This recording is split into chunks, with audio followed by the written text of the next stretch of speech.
कल आप लोगों को मैं रघुनाथ जी के वनवास काल की कथा चर्चा कर रहा था। रघुनाथ जी के वनवास काल के बारे में रामचरितमानस के आरंभ काल में माता पार्वती 7 प्रश्न की थी। पहला दिन मैं कथा शुरू किया तो ही आप लोगों को बताया था विस्तार से। माता भोले बाबा से 7 प्रश्न किए हैं और वही 7 प्रश्न के उत्तर पूरा राम कथा है। माता जगदम्बा माँ पार्वती 7 प्रश्न किए हैं और वही 7 प्रश्न के उत्तर पूरा रामचरितमानस राम जी के विषय में प्रश्न की थी। प्रथम सुकारण कहूँ विचारे निर्गुण ब्रह्म सगुण वपुधारी पुनि प्रभु कहूँ राम अवतारा बाल चरित कह विविध अवतारा। और इस प्रकार प्रश्न करते हुए माता के प्रश्न था अगला, बन बसी किन्ह चरित उदारा किमि हिरोस जिमि रावण मारा। वनवास में रहते हुए रघुनाथ जी कौन कौन से लीला किए और किस प्रकार क्रोध करके उन्होंने रावण का वध किया, इस कथा को बताइए। तो अब इस कथा के उत्तर देते हुए भोले बाबा परम रम्य गिरिवर कैलाशो कैलाश के मुख्य शिखर में बैठे हुए हैं और जगदम्बा को कथा आस्वादन करवा रहे हैं। मानस जो भगवान महादेव के मन से प्रादुर्भूत हुआ है, निकला महेश के महान मंजुमानस से ऋषि मुनियों की हुई धन्य चेतना हरा। भगवान महादेव के हृदय पटल से जो दिव्य गाथा दिव्य गंगा प्रकट हुई है। देखो 2 गंगा है एक, और दोनों गंगा के आद्य प्रणेता शिव जी ही हैं। 2 गंगा है और दोनों गंगा के आद्य प्रणेता, दोनों गंगा को प्रकट करने वाले शिव जी ही हैं। एक गंगा भोले बाबा के जटा कलाप से निकला है और एक गंगा भोले बाबा के हृदय पटल से निकला है। जटा कलाप से जो भगवती गंगा निकला हुआ है, जटा कलाप से जो भगवती गंगा निकली हुई है वो तो गंगोत्री से होते हुए कलकल धारा में प्रवाहित होते हुए न जाने कितने गांव नगर शहर को पार करते हुए अंत में जाकर के समुद्र में विलीन हो गई। वो जटा वाली गंगा देवी सुरेश्वरी भगवती गंगे त्रिबल तारणी तरल तरंगे शंकर मौली निवासनि विमले मम यदि भ्रांता तब पद कमले। और उस गंगा में यदि हमको स्नान करना है तो उस गंगा में स्नान करने के लिए हमको स्वयं को गंगा जी के पास जाना पड़ता है, तब हम जाकर के उस गंगा में स्नान करेंगे जो शिव जी के जटा कलाप से निकला है। लेकिन ये जो गंगा भगवान महादेव के हृदय पटल से निकला हुआ है, हृदय से निकला है, समय शिवासन भाखा, समय पा करके भगवान महादेव जो शिवा को सुनाए इस कथा को। ये कथा रूपी जो गंगा है मानस गंगा, इसको हम जब चाहे जहां चाहे वहां प्रकट कर सकते हैं। इस गंगा में स्नान करने के लिए हमको प्रयागराज में या मिर्जापुर जाने की आवश्यकता नहीं है या गंगोत्री जाने की आवश्यकता नहीं है। हम जब चाहे जहां चाहे इस गंगा को प्रकट कर सकते हैं। मानस रूपी गंगा इसको हम जब चाहे जहां चाहे वहां प्रकट कर सकते हैं जो शिव जी के हृदय पटल से निकला हुआ है, निकला महेश के महान मंजुमानस से। तो इस कथा को भगवान महादेव सबसे पहले माता पार्वती को सुना, ऐसे जनमानस के मानना है। लेकिन यदि सत्य देखा जाए तो क्या सबसे पहले इस कथा को भगवान महादेव पार्वती को सुनाए थे? यदि प्रश्न देखते हैं रामचरितमानस में गोस्वामी जी लिखे, रचि महेश निज मानस राखा पाय सुसमय शिवासन भाखा। रचि महेश, इसके रचयिता कौन है इस कथा के? महादेव। सुनाए किसको है? शिवासन भाखा, शिवा अर्थात मां भवानी को सुनाए। तो क्या सबसे पहले शिवा को सुनाए? नहीं, सबसे पहले उन्होंने माता पार्वती को कथा नहीं सुनाया है भोले बाबा। सबसे पहले वो कथा अपने शिष्यों को सुनाए हैं। आप लोग 1 मिनट के लिए विचार कीजिए, यदि माता पार्वती को ही सबसे पहले भोले बाबा कथा सुनाते तो जब माता पार्वती का जन्म नहीं हुआ था, माता पार्वती के पुनर्जन्म यानी माता सती के साथ भोले बाबा कुंभज ऋषि के आश्रम राम कथा सुनने गए थे। सती के साथ भोले बाबा कुंभज ऋषि के आश्रम राम कथा सुनने गए थे। एक बार त्रेता युग माही शंभु गए कुंभज ऋषि पाही। तो कुंभज ऋषि के पास से पहले से राम कथा था, तब तो भोले बाबा माता सती को लेकर के राम कथा सुनने के लिए कुंभज ऋषि के पास गए थे। पार्वती के जन्म तो बाद में हुआ है, सती देह त्याग की, तब फिर समय पा करके शिवा को सुनाए। यानी पार्वती से पहले कुंभज ऋषि उस कथा को जान चुके थे, तब तो उस कथा को अपने शिष्यों को सुना रहे थे जहां भोले बाबा माता सती को साथ में लेके गए। यानी कुंभज ऋषि के पास से पहले से राम कथा था। और जैसे कि आप सुनो, देखो, समझो, जब माता सती देह त्याग की तो माता सती देह त्याग की तो शिव पुराण में तो मैं विस्तार से बताता हूँ इस कथा को। भोले बाबा उस समय सती की देह त्याग करने के कारण विक्षिप्त अवस्था में आ गए थे, वैरागी हो गए थे, यत्र तत्र सर्वत्र भटकते रहते थे माता सती के वियोग में आर्तनाद करते हुए, करुण क्रंदन करते हुए। तो भोले बाबा को जब मन में शांति नहीं मिला तो अंततो गत्वा भोले बाबा कहाँ गए? नीलगिरी पर्वत। भोले बाबा कहाँ गए? नीलगिरी पर्वत, जहां उनके चेला कागभुसुंडी जी रहते थे। और कागभुसुंडी के मुंह से उन्होंने राम कथा सुना, तब फिर भोले बाबा के मन को शांति मिला राम कथा सुनने से। यानी माता पार्वती से पहले कागभुसुंडी के पास भी वो कथा था, तब तो माता पार्वती के इधर जन्म नहीं हुआ है, सती देह त्याग किए थे। और भोले बाबा उस कथा को सुनने के लिए कागभुसुंडी के पास गए थे। यानी कागभुसुंडी उस कथा के पहले से ज्ञान रखते थे, तब तो भोले बाबा उसके मुंह से कथा सुने हैं। वो तो पार्वती के जन्म बाद में हुआ। तो तुलसीदास जी फिर क्या गलत लिखे हैं? तुलसीदास जी तो ये लिखे हैं कि रची महेश निज मानस राखा, पाए सु समय शिवासन भाखा। भोले बाबा शिवा को सुनाए हैं, कुंभज ऋषि को सुनाए नहीं लिखे हैं तुलसीदास जी। कागभुसुंडी को सुनाए नहीं लिखे हैं। क्या लिखे हैं? पाए सु समय शिवासन भाखा, शिवा अर्थात जगदम्बा को सुनाए। तो तुलसीदास जी फिर क्या गलत लिखे हैं? नहीं, तुलसीदास जी भी गलत नहीं लिखे हैं। हमारे समझने में थोड़ा सा कंफ्यूजन है। तुलसीदास जी स्पष्ट किए हैं, सब एक एक शब्दों को ध्यान से समझना। रची महेश निज मानस राखा, महादेव ने उसको रचना करके अपने मन में रखा था। पायशु समय शिवासन भाखा, अगला लाइन क्या है? पाय सुसमय, शुभ समय पा करके शिवा को भी सुनाए। यहां पर भी शब्द का महत्व है। शुभ समय पा करके शिवा को भी सुनाए, शिवा को ही सुनाए नहीं लिखे हैं तुलसीदास जी। भी और ही, पाए समय शिवासन भाखा, शुभ समय पा करके शिवा को भी सुनाए, लेकिन शिवा को ही सुनाए नहीं। माता पार्वती को उस कथा को सुनाने से पहले भोले बाबा उस कथा को अपने चेला लोमस ऋषि को दे चुके थे, काकभुसुंडी को दे चुके थे और कुंभज ऋषि को दे चुके थे। याज्ञवल्क्य जी उस कथा को प्राप्त कर चुके थे। ये कथा पहले से प्रचलित था। भोले बाबा इस कथा को निर्मित करने के बाद निकला महेश के महान मंजू मानस से इस कथा को अपने शिष्यों को पहले सुनाए, क्योंकि शादी बाद में हुआ, भोले बाबा का कथा पहले से करते थे। ऐसा आता है, भोले बाबा के शादी माता पार्वती के साथ बाद में हुआ है, कथा वो पहले से करते थे। तो उनके शिष्य लोग पहले कथा सुन चुके थे। शादी होने के बाद शिवासन भाखा, शिवा को भी सुनाए, लेकिन शिवा से पहले अपने शिष्यों को सुना चुके थे। इसलिए तुलसीदास जी लिखे रची महेश निज मानस राखा। लेकिन जितने भी सुनने वाले थे, सभी सुनने वाले में सबसे टॉप श्रोता जो हैं वो माता पार्वती ही निकली, इसलिए पार्वती जी का नाम आया। श्रेष्ठ श्रोता जो हैं माता पार्वती ही थी, वो जो लगन से सुनी है। देखो, रामचरितमानस के आरंभ काल में 2 बार धन्य कहा गया है और विश्राम काल में 3 बार धन्य कहा गया है। कथा सुनाने से पहले मैं आप लोगों को बताया था, भोले बाबा डायरेक्ट कथा नहीं सुनाया। जब माता प्रश्न की कि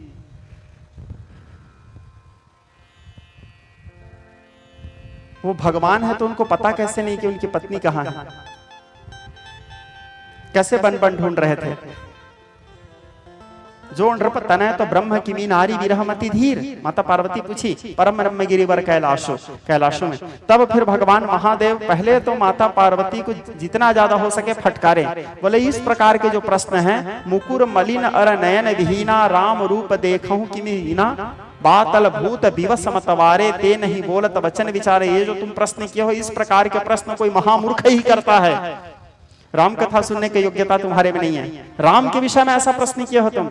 तब फिर माता नम्रता पूर्वक कही कि प्रभु, पिछले बार जब मैं सती थी तो मेरे मन में संदेह था, इस बार संदेह नहीं, इस बार जिज्ञासा है। देखो, संदेह अलग चीज होता है, जिज्ञासा अलग चीज होता है। माता सती के मन में संदेह था राम जी को लेकर के, माता पार्वती के मन में संदेह नहीं था। माता पार्वती के मन में राम जी को लेकर के जिज्ञासा था। संदेह दोष है, जिज्ञासा दोष नहीं। जिज्ञासा तो जानने की इच्छा माता के अंदर में था, तो माता पार्वती बोली ये जिज्ञासा है प्रभु। तब फिर भगवान महादेव कहे धन्य धन्य गिरिराज कुमारी, धन्य धन्य गिरिराज कुमारी, धन्य धन्य गिरिराज कुमारी, धन्य धन्य गिरिराज कुमारी। तुम समान नहीं उपकारी, तुम समान नहीं उपकारी, तुम समान नहीं उपकारी, तुम समान नहीं उपकारी। है गिरिराज नंदनी। भोले बाबा 2 बार धन्य कहे, धन्य धन्य गिरिराज कुमारी। तुम भी धन्य हो। क्यों धन्य हो? क्योंकि उस परमात्मा के कथा सुनने जा रहे हो, और मैं भी धन्य हूं। तुम्हारे पूछने के कारण उस कथा को मैं कहने जा रहा हूं, इसलिए हम दोनों धन्य हो गए। धन्य धन्य गिरिराज कुमारी। अब कथा चला, सुनते गई माता, सुनते गई उनके सारी जिज्ञासा शांत हुआ। उत्तरकांड में आए गोस्वामी तुलसीदास जी, याज्ञवल्क्य जी भरद्वाज जी को बताए कथा के आरंभ में 2 बार धन्य कहा गया था, और जब कथा विश्राम हुआ तो माता पार्वती 3 बार धन्य कही। भोले बाबा 2 बार धन्य कहे हैं। तुम भी धन्य और मैं भी धन्य। तुम इसलिए धन्य क्योंकि उसके कथा सुनने जा रहे हो, मैं इसलिए धन्य क्योंकि उसके कथा कहने जा रहा हूं। इसलिए धन्य धन्य गिरिराज कुमारी भोले बाबा कहे। और जब पूरा कथा विश्राम हुआ तो उत्तरकांड में माता पार्वती पूरा कथा सुन लेने के बाद जब उनके सारा विषाद दूर हो गया, सारा मोह दूर हो गया, सारा जिज्ञासा शांत हो गया, हरि और हर के भेद माता के अंदर में भी नहीं रहा। समझ गए कि हरि हर एक रूप गुणशीला करत स्वामी सेवक की लीला, रहे दोनों पूजत पुजवावत पूजा पद्धति सब ही सिखावत। तब फिर माता के मन के सारे भ्रम दूर होने के बाद माता 3 बार धन्य कही। माता कहती है धन्य धन्य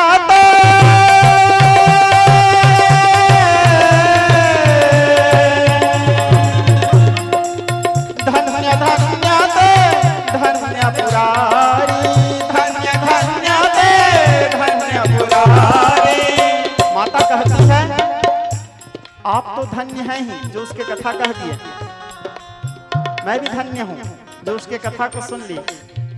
आज वो भी धन्य हो गए जिसके कथा को आप कह दिए, क्योंकि स्वयं महादेव उनके कथा कह रहे हैं। देवादिदेव भूत भावन भगवान मूलतम ब्रह्म सर्वेश्वर शिव, उनके कथा तो आज वो भी धन्य हो गए। तो धन्य धन्य ते धन्य पुरारी। माता 3 बार धन्य कही। भोले बाबा आरंभ में 2 बार धन्य कहे। कथा आरंभ हुआ तो माता को सुनाने से पहले, मेरे कहने का तात्पर्य है माता को सुनाने से पहले इस कथा को भगवान अपने भक्तों को सुनाए थे, क्योंकि भगवान के लिए अपने स्वयं के पुत्र या अपने स्वयं के परिजन से ज्यादा महत्व वो अपने भक्तों को देते हैं भगवान। आप किसी भी नारायण जी के मंदिर में जाओ, आप कोई भी भगवान के मंदिर में जाओगे तो भगवान के मंदिर में आप लोग मंदिर के बाहर में गरुड़ जी ही दिखेंगे। राम जी के मंदिर के सामने में लौ कुछ दिखते हैं क्या हाथ जोड़े खड़े? गरुड़ जी ही दिखेंगे, उनके बेटा लोग नहीं दिखते। लखन भरत दिखते हैं क्या हाथ जोड़े हुए? नहीं दिखते। हनुमान जी ही दिखेंगे।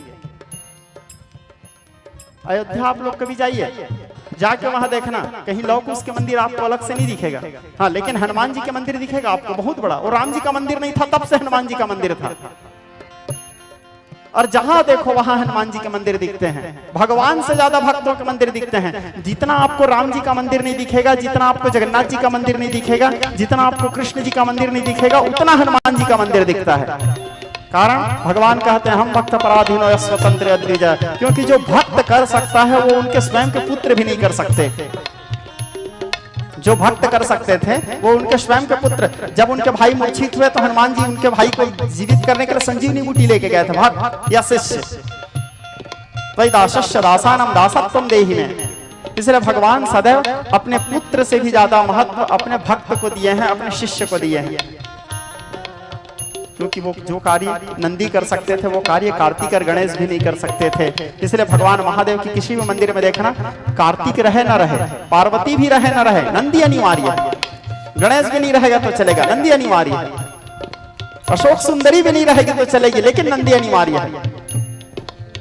शिष्य थे वो, शिष्य धर्म को पालन किए हैं। गुरु भक्ति गुरु भक्तिर भवे भवे अन्यथा गतिर्नास्ति गुरुरेव शरणम मम। रीझ गए थे भगवान महादेव उसके ऊपर। तो जितना आपको राम मंदिर नहीं दिखेगा उतना हनुमान मंदिर दिखेगा। किसी भी मंदिर में भक्त पहले दिखते हैं, भक्त पहले नजर आते हैं, बाद में भगवान, क्योंकि भगवान भी भक्त के बिना अपूर्ण है। एक गीत है, क्या आपको ध्यान नहीं आ रहा है? कभी कभी भगवान को भी भक्तों से काम पड़े, भक्त नहीं होंगे तो भगवान के ख्याल कौन रखेगा? जब जगन्नाथ जी बीमार हो जाते हैं 15 दिन के लिए, ऐसा नियम है, जगन्नाथ जी बीमार हो जाते हैं 15 दिन के लिए, तो भक्त लोग उनकी इलाज करते हैं, जो सारे संसार के दुख दूर करते हैं। दीन दयाल विरधु संभारी हरहु नाथ मम संकट भारी। जो सारे संसार के संकट को दूर करते हैं, उस भगवान के संकट को दूर करने के लिए भक्त 15 दिन तक उसके इलाज करते हैं। जब राम जी बंधन में बंध जाते हैं, जब राम जी फंस जाते हैं, तो गरुड़ जी आते हैं उनको बंधन मुक्त करने के लिए। तो इसीलिए भगवान भक्त को विशेष स्थान दिए हैं, क्योंकि भक्त के सेवा में समर्पण होता है, स्वार्थ नहीं होता, केवल देने की इच्छा होता है, लेने की इच्छा नहीं होता। क्योंकि प्रेम में लिया नहीं जाता, प्रेम में केवल दिया जाता है, समर्पण। कल की एक घटना है,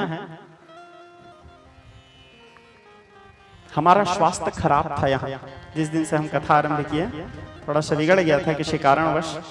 और किसी कारणवश क्या, जगन्नाथ जी की इच्छा से बिगड़ा था, क्योंकि जगन्नाथ जी के छोड़ हमारे तबियत कोई नहीं बिगाड़ सकते। तो ठीक है, तो जगन्नाथ जी बिगाड़ दिए थे, तो थोड़ा तकलीफ था हमको। तो हमारे शिष्य लोग कल बोले गुरुजी हम आपकी सेवा करेंगे, बोल के ठीक है बोला। तो हमारे बेटा ललित और राम दोनों सेवा करने के लिए शुरू किए। ऐसे सेवा किए, अनलिमिटेड धारा प्रवाह 2.5 घंटा। दूसरा दिन सुबह आज हम उठे तो फोन करके बोले बेटा मैं ठीक हो गया, बोल के ठीक है। वो हमको डॉक्टर के दवाई भी ठीक नहीं किया था, ठीक है, अनेक प्रकार से उपचार करवा रहे थे, ठीक नहीं थे। तो इनके कहने का तात्पर्य इनके वो सेवा नहीं था, इनके भीतर का वो प्रेम था, इनके भीतर के वो समर्पण था। सेवा करते समय इनके अंदर में जो प्रेम था, अपने गुरु के प्रति एक निष्ठा था। भगवान भी विवश थे, यदि मैं ठीक नहीं कर किया इसको तो फिर मैं इन लोगों को क्या जवाब दूंगा, इनके समर्पण को क्या जवाब दूंगा, इनके त्याग को क्या जवाब दूंगा। इसलिए भगवान भी ठीक करने के लिए विवश थे। तो इसीलिए भगवान भक्तों को पहले महत्व देते हैं अपने पुत्रों से ज्यादा। आप लोग देखना भी, मेरे साथ जितना वास्तव में मेरे पुत्र नहीं रहता उतना ये लोग रहते हैं। कभी अनुभव करना, जितना मेरे पुत्र, मेरे परिवार, मेरे परिजन मेरे साथ नहीं रहते, उतना पूरे साल भर के दिन को गिनोगे तो यही 6 जने मेरे साथ रहते हैं साल भर में। सबसे ज्यादा मेरे साथ समय भी यही लोग बिताते हैं। ये लोग मेरे पुत्र हैं। और मेरे जो संगीत वाले बच्चे लोग हैं, मैं कभी इन लोगों को संगीतकार के रूप में देखा भी नहीं। मेरे जितने संगीत वाले बच्चे हैं हमारे, राम है, राधे है, अतीश है, नीलू है, प्यारे है, मैं इन लोगों को कभी इन लोगों को शिष्य की दृष्टि में भी नहीं देखा हूं। मेरे पुत्र हैं। मैं जब रात को भोजन मिलता है तो पहले इन लोगों को पूछता हूं बेटा भोजन तुम लोगों का ठीक था, कोई प्रकार की परेशानी तो नहीं हुआ, सब ठीक है, सोने की व्यवस्था ठीक है। क्योंकि यदि ये लोग ठीक नहीं रहेंगे तो मैं कैसे ठीक रहूंगा। ये लोग मेरे से बहुत प्रेम करते हैं, मेरे गाली खाते हैं, मार भी देता हूँ इन लोगों को, चिल्ला भी देता हूँ, फिर भी इन लोगों के अंदर में बोले गुरु जी हैं, कुछ भी कर सकते हैं। ठीक है, तो निष्ठा है, इनका प्रेम है। ये अवश्य सभी लोगों को ढेर सारा प्रेम और आशीर्वाद बेटा।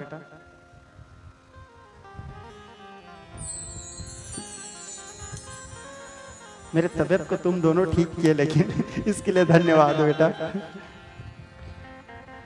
हाँ, तो भगवान और भक्ति के विषय में चर्चा कर रहा था मैं आपको। हनुमान जी के मंदिर आपको ज्यादा मिलेगा क्योंकि हनुमान जी भक्त हैं।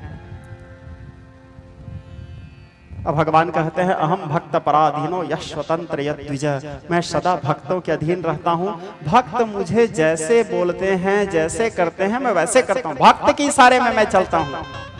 उनके शब्द है, बोले नाना भांति नचाया भक्तों ने मुझे, नाना भांति। भक्त मुझे जैसे नचाता है मैं वैसे नाचता हूँ। कभी भक्त के लिए पग धोऊं रथ हाँकूं, पग धोऊं रथ हाँकूं, मांजू बासन छीन छवाऊं।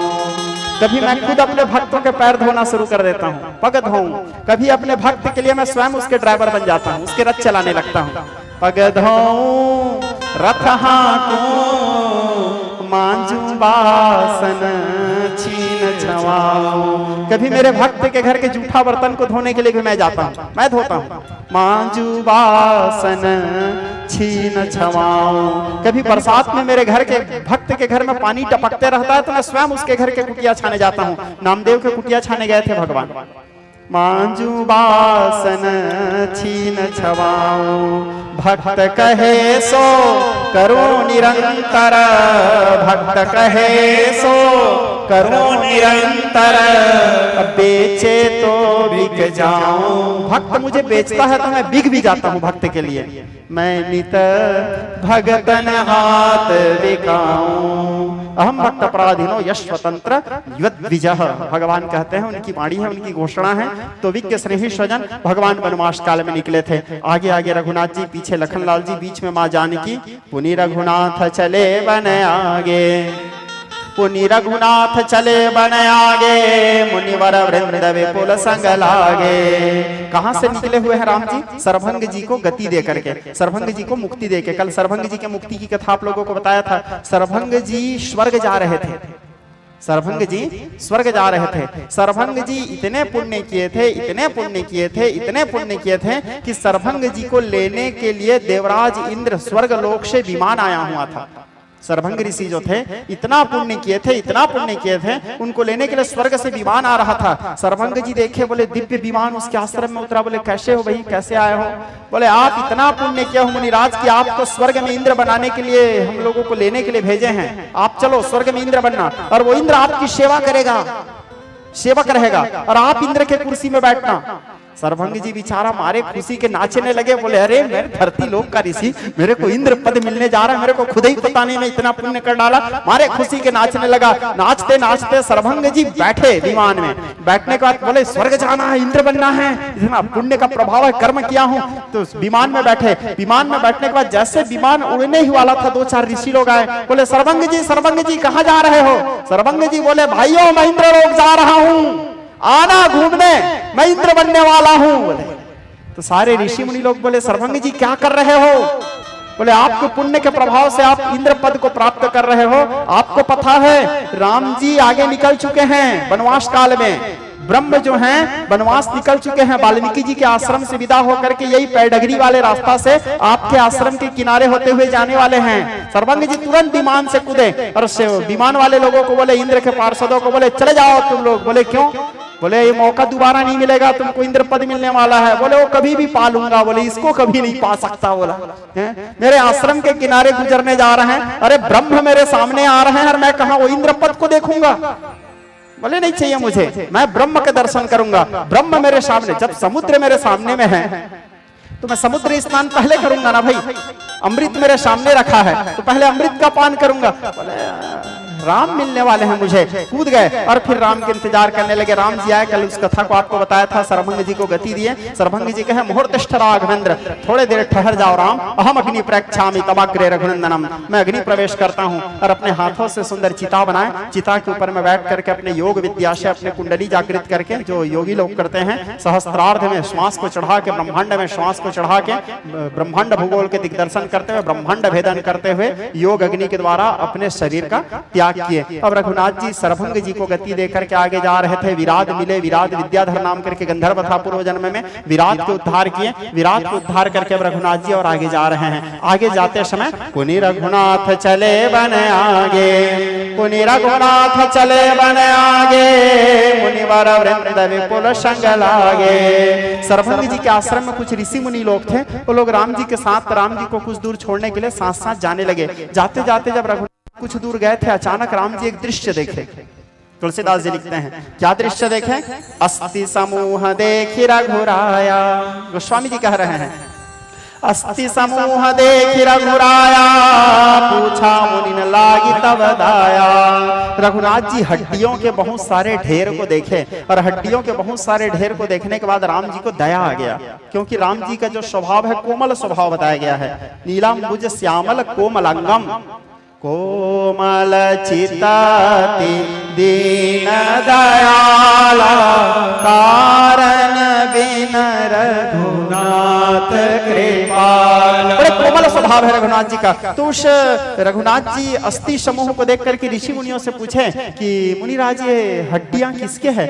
सारे हड्डी को देख के न जाने क्यों मुझे दया आ रहा है। तो जो ऋषि मुनि लोग थे वो राम जी से कहे कि राम जी ये सब हमारे ऋषि भाइयों की हड्डी है। राक्षस राज रावण के जो अनुचर लोग हैं, हम लोगों को चबा चबा के खा जाते हैं और खाने की जिंदा जिंदा खा जाते हैं राम, और हम लोगों को खा के हम लोगों के हड्डी को फेंके हैं। ये सब हमारे ऋषि भाइयों की हड्डी है। रावण के अत्याचार से हम सब लोग ग्रसित हैं, राम रक्षा करो प्रभु। तब रघुनाथ जी बड़े द्रवित हुए, और द्रवित होने के बाद रघुनाथ जी अपने दोनों हाथ को उठा करके यहाँ पे कसम खाते हैं, प्रतिज्ञा करते हैं। क्या प्रतिज्ञा किए? गोस्वामी जी लिखते हैं निश्चर ही न करो मही, भुज उठाय प्रण सकल मुनिन के आश्रम जाय जाय शोक दिन। निशिचर ही न करो मही भुज उठाय प्रण किन्न। रघुनाथ जी दोनों भुजा को उठा के प्रतिज्ञा किए कि मैं सारे ऋषि मुनियों के आश्रम में जा जा करके सुख प्रदान करूंगा, इस धरती से सारे निशाचरों के विनाश कर दूंगा, एक भी निशाचर इस धरती में नहीं रहेंगे, निशाचर विहीन कर दूंगा धरती को। रघुनाथ जी प्रतिज्ञा किए। रघुकुल रीत सदा चली आई, प्राण जाए पर वचन न जाई। रघुनाथ जी यहाँ प्रतिज्ञा किए हैं, वचनबद्ध हुए हैं।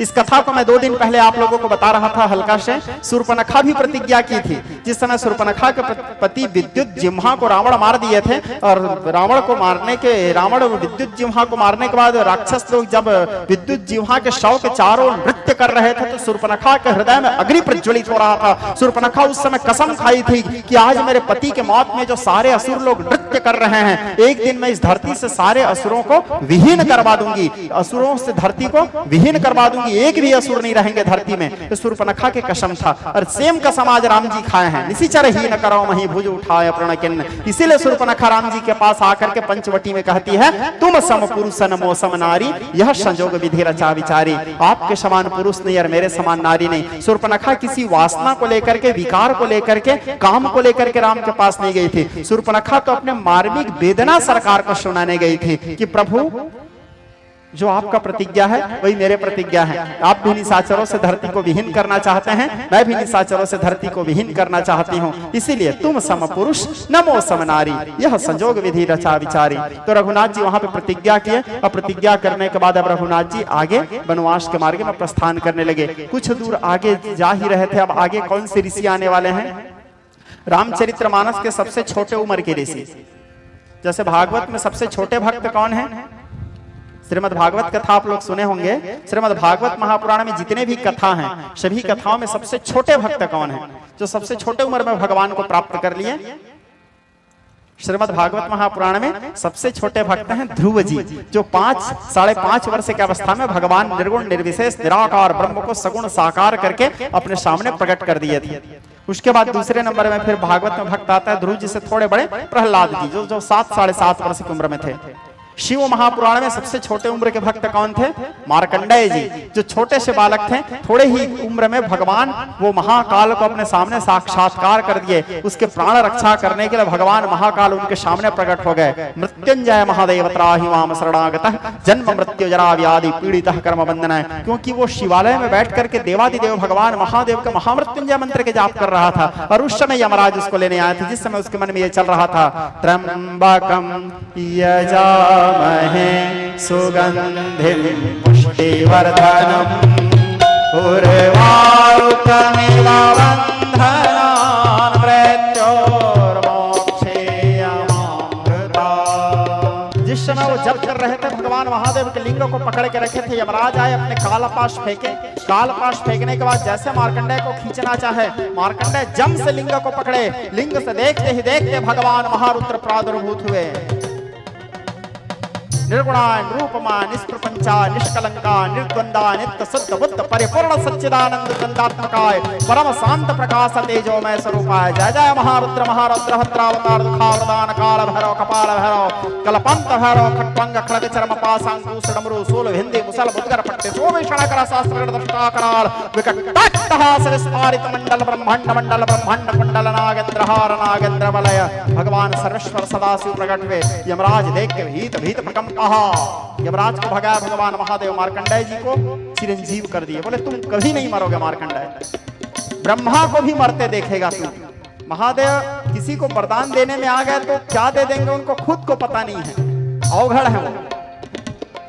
सोचो, ब्रह्मा जी भी मरते हुए, ब्रह्मा को भी मरते हुए देखते हैं मार्कंडेय। रुद्र के भी जब विलीन होते हैं जलमग्न, रुद्र को भी विलीन होते देखते हैं। इंद्र वरुण कुबेर को मरते देखते हैं वो। नारायण जी को जलमग्न होते देखते हैं। 7 प्रलय देखते हैं, और 7 प्रलय के बाद जो महाप्रलय होता है उस महाप्रलय को भी देखते हैं। इसलिए उस महाप्रलय को मार्कंडेय प्रलय कहा जाता है, क्योंकि उस महाप्रलय को केवल मात्र मार्कंडेय जी ही देखते हैं। मंडू जी के पुत्र है वो। भगवान महादेव उसको वरदान दिए थे अवघड़। तो शिव पुराण में सबसे छोटे उम्र के भक्त कौन थे? मार्कंडेय जी। भागवत में सबसे छोटे उम्र के भक्त कौन थे? ध्रुव जी। और रामचरितमानस में सबसे छोटे उम्र के ऋषि कौन थे? सुतीक्षण जी। अब रघुनाथ जी वनवास काल में जाते जाते सुतीक्षण जी के आश्रम से गुजरने वाले हैं। सुतीक्षण जी को पता चला कि मेरे राम आने वाले हैं। सुतीक्षण जी गदगद हो गए, उठ के नाचने लगे, हंसने लगे, चिल्ला चिल्ला के जोर जोर से चिल्लाने लगे, राम राम। देखते थे, इंतजार करते थे, राम को आने में विलंब हो रहा है तो पेड़ के नीचे बैठ के मुंह फुला लेते थे भगवान से। भक्त भगवान से मुंह भी फुला सकता है, भक्त भगवान से नाराज हो सकता है, भक्त तो भगवान को गाली भी दे सकता है, डांट सकता है, भक्त भगवान को मार भी सकता है। लेकिन आप लोग ऐसे नहीं कर सकते। आप लोग अभी भक्त नहीं बने हो। आप यदि ये सोचते हो कि 2 ठो अगरबत्ती जला लिए, एक दिया जला लिए और एक दिया जला करके 1 ठो स्तुति पढ़ दिए उनके सामने में, 1 किलो काजू कतली चढ़ा दिए और उसके बाद हम भक्त बन गए, तो आप भक्त नहीं बने हो।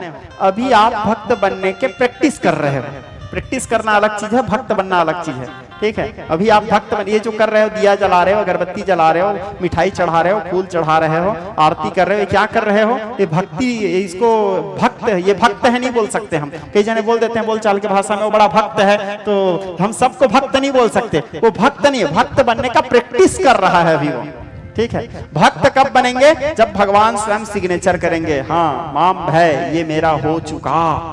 जब भगवान स्वयं बोलेंगे ये मेरा है, तब तो सिग्नेचर वो करेंगे, तब हम भक्त बनेंगे। अभी हम भक्त बने नहीं, अभी हम भक्त बनने के प्रैक्टिस कर रहे हैं। जैसे अर्जुन को बोले पार्थ तुम मेरे हो, जैसे कर्ण को बोले थे भगवान तुम मेरे हो, जैसे गंगापुत्र भीष्म को बोले थे तुम मेरे भक्त हो। गंगापुत्र भीष्म के लिए तो कृष्ण जी यहां तक बोल दिए थे, कदाचित भारत वर्ष में तुम्हारे जैसा भक्त तो जन्म भी नहीं लेंगे पितामह। आचार्य द्रोण को बोले थे भक्त हो, महात्मा विदुर को बोले थे भक्त हो, रावण को भी बोले थे भगवान शंकर भक्त है, गर्व से बोलते थे चेला है। तो भगवान स्वयं बोलेंगे ये मेरा भक्त है। रावण के लिए कहता है शब्द प्रचंड अट्टहास। पहले रावण का नाम क्या था? रावण उसका नाम शुरू से नहीं था, पहले उसका नाम था वैश्रवेण, या उसको बोलते थे दशग्रीव। उसका नाम रावण नहीं था, उसका नाम क्या था? दशग्रीव, वैश्रवेण। आगे चल करके उसका नाम रावण पड़ा। उसके नाम रावण देने वाले भी भगवान महादेव थे। कब दिए थे उसका नाम रावण? जिस समय रावण भगवान महादेव की उपासना में बैठे हुए थे, प्रचंड अट्टहास से त्रैलोक्य कंपित हुआ भगवान महारुद्र के मन को यह भाया था। इसी समय स्वयं प्रभु महारुद्र देव ने दशानन लंकेश को रावण बनाया था। गुरु महादेव ने दीक्षा दी रावण को, तंत्रों की गोपनीयताओं का तथ्य जो बताया था, और रावण उद्धार है तो ब्रह्म को पठाया था। रावण के उद्धार के लिए स्वयं अपने हृदय को भेज दिए थे, तो महादेव उसके नाम दिए थे। तब फिर उन्होंने कहा इति श्री राम। जिस समय शिव तांडव स्तोत्र का पाठ किए थे, उस समय पूरा तांडव तो रावण के द्वारा रचित है, आखिरी लाइन जो है, तब फिर भगवान महादेव बोले इति श्री रावण कृतम शिव तांडव स्तोत्रम संपूर्णम। भगवान महादेव बोले अब तुम्हारा नाम होगा रावण। गर्जन किए थे, रुदन किए थे वो भगवान महादेव के लिए। तो विज्ञ स्नेही स्वजन, अभी हम भक्त नहीं बने हैं। भक्त बनने का हम क्या कर रहे हैं? अभ्यास कर रहे हैं। तो भक्त भगवान, जैसे गोपी लोग भगवान को अपने इशारा में नचाते थे और भगवान नाचते थे, वो लोग भक्त बन चुके थे।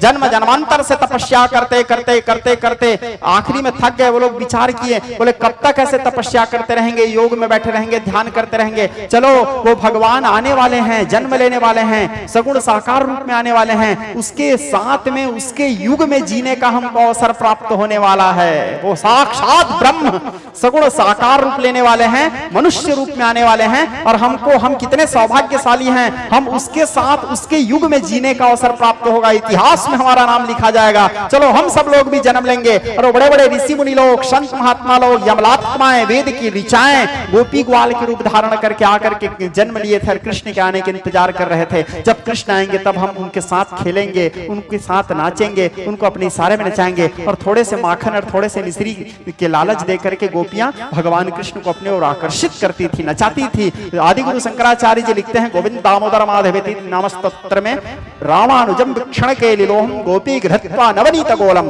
आबालकम बालकम आजुवाह गोविंद दामोदर माधवेति। ब्रह्मवैवर्त पुराण कृष्ण जन्म खंड के श्लोक कहता है थी थी थी थी थी थी नृत्य नृत्य नृत्य बल रामानुज नृत्य नृत्य नृत्य ताल बले न हरि न नर्त। और गोपियों के इशारे में सारे संसार को नचाने वाले भगवान नाचते थे। शेष के सैया में सोने वाले, तो शेष के सैया में सोते हैं। शेष के सेज में सोई के जो प्रभु नींद में सृष्टि के भार उठावे, जिनहरि के पद पंकज सेवत मात महालक्ष्मी हर सावे, योगिया तिनको जो दुर्लभ सो, योगिया तिनको जो दुर्लभ सो, लाभ हीर की छोहरिया पावे, थोड़ी सी छाछ दिखाई के नाच नचावन वारे को नाच नचावे, थोड़ी सी छाछ दिखाई के नाच नचावन वारे को नाच नचावे। थोड़े से छाछ, थोड़े से माखन, थोड़े से मिश्री दिखा के जग पे खम तुम देख नहारे, विधि हरि शंभु नचाव नहारे। जो अपने इशारे से त्रैलोक्य को नचाते हैं वो भगवान को गोपी लोग नचाते थे, क्योंकि ये उनके कर्म था, ये उन लोगों को भक्त होने का सर्टिफिकेट प्राप्त हो चुका था, और वो लोग आके कृष्ण के लिए जन्म लिए थे, कृष्ण के इंतजार कर रहे थे। क्योंकि गोपी लोग गोपी गीत में स्पष्ट कहे हैं ना, खलु गोपिका नंदनो भवान अखिल देहिना मंत्रात्मदृक् विघ्न सार्थितो विश्वगुप्ते सखोदयवान सात्वताम कुले। गोपी लोग भगवान कृष्ण से प्रेम करते थे, तो ऐसा नहीं कि वो बाबा नंद के बेटा है, बड़े सुंदर दिखते हैं, बड़े आदमी का बेटा है तो प्यार कर लेते हैं बोल के प्यार नहीं किए थे, बड़ा सुंदर दिखता है बोल के प्यार नहीं किए थे। गोपी लोग जानते थे ये भगवान है, केवल इसी से प्रेम करने से ही मुक्ति मिल सकता है, प्रेम केवल इसी से ही करना चाहिए, क्योंकि प्रेम केवल ईश्वर से ही किया जा सकता है, बाकी सब केवल मात्र स्वार्थ है। इसीलिए गोपी लोग कृष्ण से प्रेम करते थे, क्योंकि वो जानते थे कृष्ण भगवान है। गोपी की दसम स्कंद श्रीमद् भागवत महापुराण रास पंचाध्याय के अंतर्गत गोपी लोग बोले भी हैं ना, खलु गोपिका भवान अखिल देहिना मंत्रात्मदृक् विघ्न सार्थितो विश्वगुप्ते सखोदयवान सात्वताम कुले विरचिताभयम् कृष्ण धुर्यते चरणमीयुषाम् श्रीकरग्रहम् करसरोरुहम् कांतकामदम् शिरसि देहिना श्रीकरग्रहम् व्रजजनार्तिहन् वीरयोषितम्। गोपियां कही है स्पष्ट, हम जानते हैं देवताओं के प्रार्थना पर आप भूभार को दूर करने के लिए मनुष्य के रूप में अवतरित हुए हैं। पूर्ण काम, तुलसीदास जी लिख रहे हैं, पूर्ण काम राम सुख राशि मनुज चरित कर अज अविनाशी। वो साधारण संसार में लीला करने के लिए, भूभार की रक्षा करने के लिए भगवान मनुष्य रूप में आकर के मनुष्य के समान ही लीला कर रहे हैं। और भगवान जब जब अवतार लेते हैं अपने सारे अनुयायियों को भी साथ में लेके अवतार लेते हैं, ऐसे नहीं कि वो अकेले आते हैं, लेकिन उनके आने से पहले उनके सारे फैसिलिटी करने के लिए भगवान अपने सारे जो उनके विशेष विशेष भक्त जन हैं उनको पहले भेज देते हैं कि जाओ पहले मेरे आने से। जैसे राम जी के जन्म लेने से पहले हनुमान जी आ गए थे, जामवंत आ गए थे, जामवंत का जन्म पहले हुआ था, जामवंत को ब्रह्मा जी के अवतार बताया गया है कई जगह। सुग्रीव भी देव पुरुष थे, सुग्रीव के जन्म हो चुका था। हनुमान जी भगवान शंकर के अवतार थे, हनुमान जी को भेज दिए थे सब। वैसे कृष्ण जी के जन्म से पहले भी ब्रह्मा विष्णु रुद्र आदि सबको भेज दिए थे, बोले जाओ तुम सब। इंद्र के रूप में अर्जुन आ गए थे, सारे देवता लोग आ गए थे। भगवान के आने से पहले उनके भक्त उनके सेवक आकर के उनके आने की पूरा तैयारी कर लेते हैं। आखिरी में फिर फाइनल डिसीजन देखने के लिए अपने बड़े भाई को भेजते हैं, बोले और कुछ कमी होगा तो तुम देख लो। तब फिर बलराम जी आए और आकर के फिर बलराम जी देखे हाँ सब ठीक है, तब फिर बोले हाँ अब तुम आ जाओ। तब फिर भगवान आखिरी में आए, तप्ताष्टमो गर्भो हंतायम बहु से बुधा। तब फिर 8वें नंबर के गर्भ में भगवान अवतरित हुए। और भगवान आने से पहले अपने माया को भेजे थे, पहले तुम जाओ, और माया को भेज करके बोले तुम जा करके देख लो किसी प्रकार के कहीं पे कोई दिक्कत तो नहीं है, सभी प्रकार की चीज को व्यवस्थित करो। तो स्वयं माया करके नंद गोप गृह जाता यशोदा गर्भ संभवा, देवी सप्तशती के श्लोक। यशोदा के गर्भ से वो आदि शक्ति, वो जगत जननी माँ भवानी यशोदा की पुत्री बनकर के जन्म लेकर के पहले आई थी, और आकर के पहले मिर्जापुर विंध्य पर्वत में जाकर के भगवती स्थान प्राप्त करके वो जो माया है, जो भगवान की त्रिगुणमयी योग माया है, आकर के सभी कार्यों को पहले व्यवस्थित की। तब फिर ब्रह्म आए, यानी ब्रह्म से पहले माया आते हैं, क्योंकि ब्रह्म के सारे कार्यों को संपादित माया ही करते हैं। तो भगवान जब भी अवतार लेते हैं अपने सारे पार्षदों को पहले भेज देते हैं, ब्रह्मा जी तुम जाओ ये रूप में रहना, विष्णु जी तुम जाओ ये रूप में रहना, भगवान शंकर तुम जाओ ये रूप में रहना, इंद्र तुम जाओ ये काम करते रहना, वरुण तुम जाओ ये काम करते रहना, हाँ यमराज तुम भी जाओ ये काम करना, क्योंकि उनके आदेश सबको पालन करना पड़ता है। ममैव वांसो जीवलोके जीवभूतः सनातनः मनः षष्ठानि इंद्रियाणि प्रकृतिस्थानि कर्षति शरीरं यद्वाप्नोति यच्चामृतप्रामितश्वर्गहृत्यादानि संयातिर्वायुर्गन्धानि वासयेत्। उनके आदेश सबको पालन करना पड़ता है, तो सबको आदेशित करके भेजते हैं। जैसे कई लोगों का मानना है, हमारे ग्रंथों में कहा गया है कि भगवान कल्की जी आने वाले हैं, भगवान नारायण आने वाले हैं, कल्कि के रूप में अवतरित होने वाले हैं, भवभार हरण करने के लिए अभी कलयुग में ही आने वाले हैं। और भविष्य मालिका के अनुसार संत अच्युतानंद जी के कथनानुसार तो ज्यादा दिन भी नहीं है, 2027 में आने वाले हैं बोल दिए हम। वो आया मतलब फिर तांडव मारेंगे, ठीक है। तो भगवान और भविष्य मालिका के अनुसार, और दूसरा कलयुग में जितने हैं पूरे कलयुग में सबको खत्म कर देंगे भगवान कल्कि, क्योंकि कलयुग में सब लोग पापी हैं और पापियों के लिए कोई दया नहीं, आडंबर के लिए कोई दया नहीं, दिखावा के लिए कोई दया नहीं। जिसके कलयुग में केवल वही बचेंगे जो राम नाम का आश्रय लेंगे। भविष्य मालिका में अच्युतानंद जी कहते हैं जो केवल मात्र भगवान के पावन नामों का आश्रय लेंगे। इस बात को मैं अपने हर कथाओं में आप लोगों को बोलता भी हूँ, हमारे सारे सदग्रंथ भी बोलते हैं, सारे संत महात्मा भी बोलते हैं, जो केवल नाम का आश्रय लेगा, जो त्रिकाल संध्या करेगा, जो नाम का आश्रय लेगा, जो गायत्री का उपासना करेगा, जो नाम का आश्रय लेगा, जो भगवान कृष्ण के पावन नाम इति षोडशकः नाम कलिकलमौ शनासनम नातः पर कृपाया, जो 16 अक्षर वाले नाम का सहारा लेगा, जो हरि और गुरु के सेवा करेगा, वही केवल कलयुग में सुरक्षित रहेंगे, बाकी सब मरेंगे। भगवान कल्कि आने वाले हैं नारायण जी के रूप में। और ऐसा तक अच्युतानंद जी का मानना है कि भगवान कल्कि के आने से पहले बाकी वो जो जितने और उनके साथ आते हैं उन सबको भेज दिए हैं।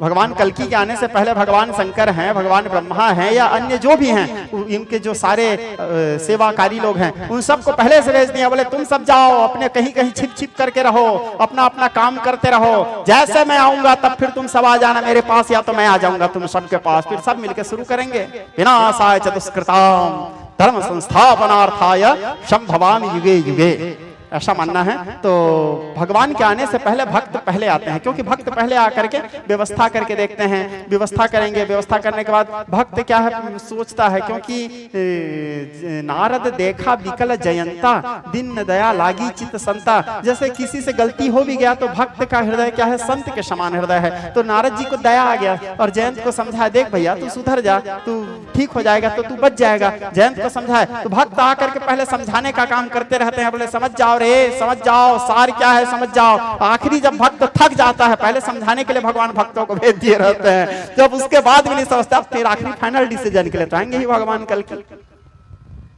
ऐसे अच्युतानंद जी कह रहे हैं। भगवान के पंच सखाओं में से एक सखा है, एक हमारे सदग्रंथ है जिसका नाम है भविष्य मालिका। यूट्यूब में भी आपको मिल जाएगा भविष्य मालिका से संबंधित बहुत सारे जानकारी। तो विज्ञ स्नेही स्वजन, तो रघुनाथ जी अब जब आगे जाने लगे, कहाँ, सुतीक्ष्ण जी के आश्रम की ओर। सबसे छोटे उम्र वाले थे सुतीक्ष्ण जी, सबसे छोटे उम्र। उनके गुरु जी के द्वारा त्याग किया गया हुआ शिष्य था, उनके गुरु जी उनके त्याग कर दिए थे। क्यों त्याग कर दिए थे? सुतीक्ष्ण जी छोटे से बालक थे, सुतीक्ष्ण जी छोटे से बालक थे। गुरु कई बार अपने किसी किसी शिष्य से प्रेम कर बैठते हैं। तो सुतीक्ष्ण जी के जो गुरु है उनका नाम है कुंभज ऋषि, उनको अगस्त ऋषि भी कहा जाता है। तो अगस्त जी जो है सुतीक्ष्ण जी के चपलता, सुतीक्ष्ण जी के स्वभाव, उनके गुरु भक्ति को देख के उससे रीझ गए थे, उससे खूब प्रेम करते थे। छोटा सा बालक था, तो गुरु कभी अपने पूजा स्थान में दूसरे को पूजा करने का अवसर नहीं देता। वो नहीं रहेगा तो भले दूसरा जब वो आएगा तब पूजा करेगा, अपने स्थान में अपने आसन में बैठ करके पूजा करने के अधिकार वो तब तक अपने पुत्र को नहीं देता जब तक वो योग्य उस पुत्र को ना समझ जाए। लेकिन सुतीक्ष्ण जी को अगस्त जी बोलते थे, कहीं जाते थे तो बेटा सुतीक्ष्ण मेरे अनुपस्थिति मेरे ठाकुर का ध्यान तुम रखना, मेरे ठाकुर का पूजा तुम करना। तो अगस्त जी कहीं जाते थे तो उनके ठाकुर जी के पूजा सुतीक्ष्ण जी करते थे। तो एक दिन फिर गए, 3-4 दिन के लिए कहीं कोई अनुष्ठान था अगस्त जी का, तो अगस्त जी चले गए। तो जाते समय बोले बेटा सुतीक्ष्ण, बोले गुरु जी, बोले मेरे आते तक के ठाकुर जी का ख्याल रखना बेटा, स्नान कराना, भोग लगाना, चंदन लगाना, मैं जैसे सेवा करता हूँ देखा है ना? बोले जी गुरु जी, हाँ वैसे ही करना बेटा। बोले जी गुरु जी। चले गए। अब ये इनके सेवा करने लगे, भगवान को चंदन लगाना, फूल चढ़ाना, पुष्प अर्पित करना। ऐसे करते करते एक दिन बीता, जैसे गुरु जी करते थे वैसे ही करते थे। गुरु जी भगवान के बैठ के उनके सामने में गीता पाठ करते थे। और जामुन का सीजन चल रहा था, चिरई जाम, ठीक है, जामुन का सीजन चल रहा था। छोटा सा बालक अब ऋषि के आश्रम में रहते थे, भूख लगा इनको, भूख लगा तो जामुन के पेड़ को देखे, काला काला रसीला सुंदर जामुन को देखे। सुतीक्ष्ण जी को इच्छा हुआ 2-4 खा लो।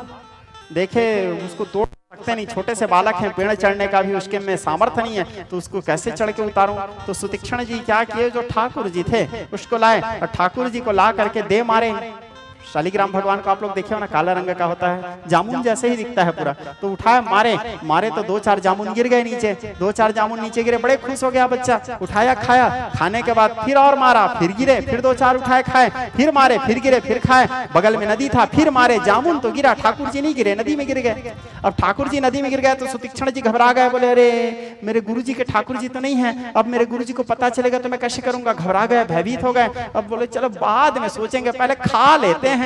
सतम विहाय भोक्तव्यम, वेद कहता है, गुरुजी के मुंह से सुना हूं, 100 काम छोड़ के पहले भोजन करो। शतम विहाय भोक्तव्यम, शस्त्रम विहाय स्नानम आचरेत, 1000 काम छोड़ के, नीति शास्त्र कहता है, शतम विहाय भोक्तव्यम, सहस्त्रम विहाय स्नानम आचरेत, लक्षम विहाय दातव्यम, कोटि तक्त्या हरि भजेत। 100 काम छोड़ के पहले भोजन करना चाहिए। शतम विहाय भोक्तव्यम, सहस्त्रम विहाय स्नानम आचरेत, 1000 काम छोड़ के पहले नहाना चाहिए। लक्षम विहाय दातव्यम, 1,00,000 काम छोड़ के पहले दान करना चाहिए। और कोटि तक्त्या हरि भजेत, करोड़ों काम छोड़ के पहले हरि का भजन करना चाहिए। तो पहला लाइन क्या है, सतम विहाय भोक्तव्यम, 100 काम छोड़ के पहले भोजन करना चाहिए। तो सुतीक्ष्ण जी बोले पहले खाता हूं, बाद में सोचूंगा। अब सुतीक्ष्ण जी खाए, एक ठोको बचा लिए, जामुन पूरा ठाकुर जी जैसे दिख रहे थे, उसको ले जाके गुरुजी के स्थान में रखे। अब गुरुजी के स्थान में रखने के बाद उसमें चंदन वंदन लगाया, तुलसी चढ़ा दिया, फूल चढ़ा के ढक दिया उसको।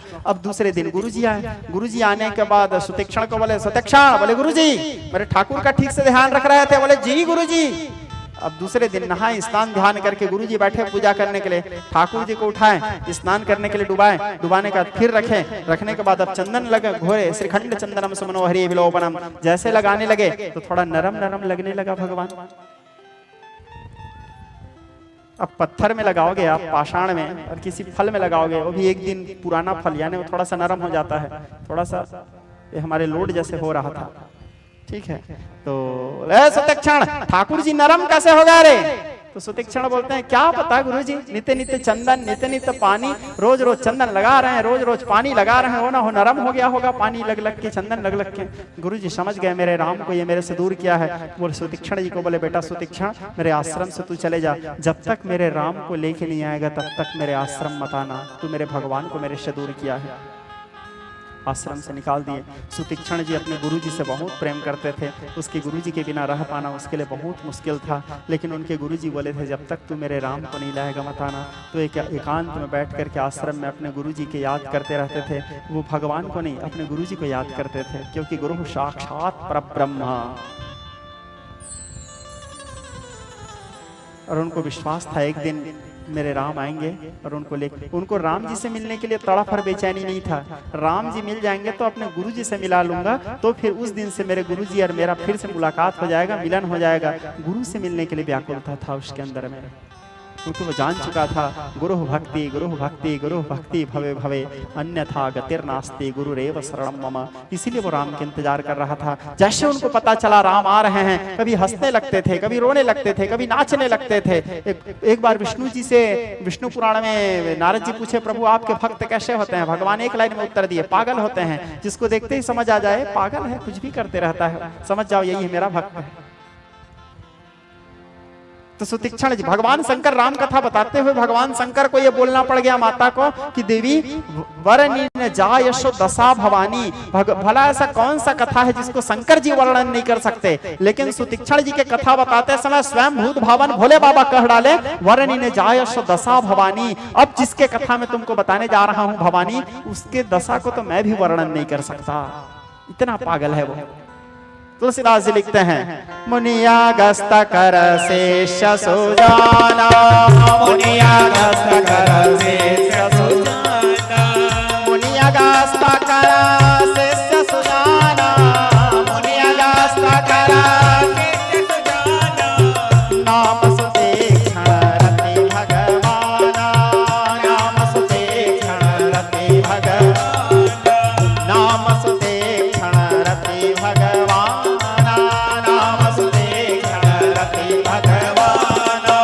प्रभुआगमन श्रावण सुख